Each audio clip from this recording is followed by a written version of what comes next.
Hey everybody, Matt Stiffler-Greasby here with week 5 lesson plan on teaching games for understanding, and this is just an awesome way just to incorporate a different style of teaching games, sports, activities.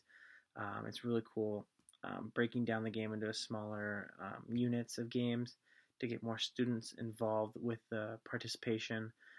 It's going to keep them active, keep the students more focused when it is in a smaller game setting.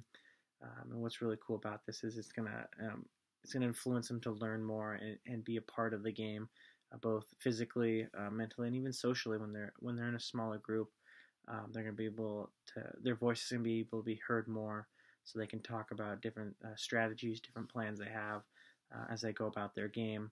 I think it definitely falls into all the standards. I think a lot of us have mentioned that. A lot of us have mentioned standard 2, and I think it clearly falls into that one a lot. I think it also falls into standard 1, and I'm going to just speak on standard 1, which states the physically literate individual demonstrates competency in a variety of motor skills and movements. And I think just in the first one, right, the modified game example for game learning, teaching games for understanding. The first example, modified gameplay, and just in that modified game, the students are going to be able to show off, their variety of motor skills through that.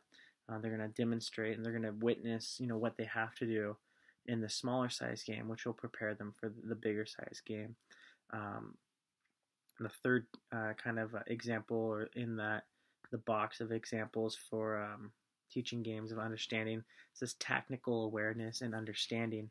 And how a student physically literate is going to demonstrate that is, when they see and they get to explore and work on tactics and different, plays or movements in the smaller size game, they're going to be able to apply that to the bigger size game. So, for me, I think of different little throw-ins for soccer, or different set free kick plays for soccer. You're practicing that in the smaller size field or the small game, and then when you move over to the main field, the bigger size field, you can work on that and you get to adapt that, and you get to show off the tactics that you've learned in the smaller side.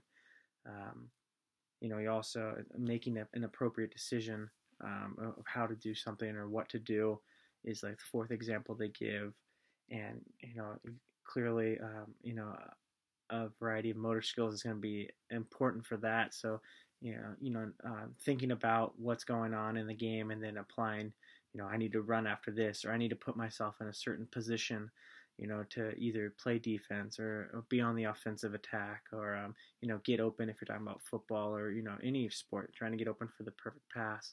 And so you got to make a decisions, but you've got to get to that position. So your motor skills need to carry over, and you need to be able to do that. The fifth example is practice to improve. And so, when you've played the small game, you've learned, okay, I need to, maybe I'm not as good at shooting, or maybe I need to work on my passing or my throwing. And so you're going to be able to see that within the small game and apply it, get better at it. And then when you go to the main game or the bigger game, you're going to be able, be better at it and have practiced that. And then the big game, the gameplay, is the last little the spot on the chart on page 173 or 273. And when you play that big game, the main game, all the different movements and all the motor skills that you've learned throughout the different examples and different practices of the small game, you're going to carry over to the main game, and you're going to be able to apply them. And I think that's what a student in Standard 1 will be doing, is applying all this stuff that they've learned, all the motor skills, all the movement patterns, the different lessons and different little tactics they've learned in the small game. They're going to apply that to the main game. So, all right, hope you're having a great week.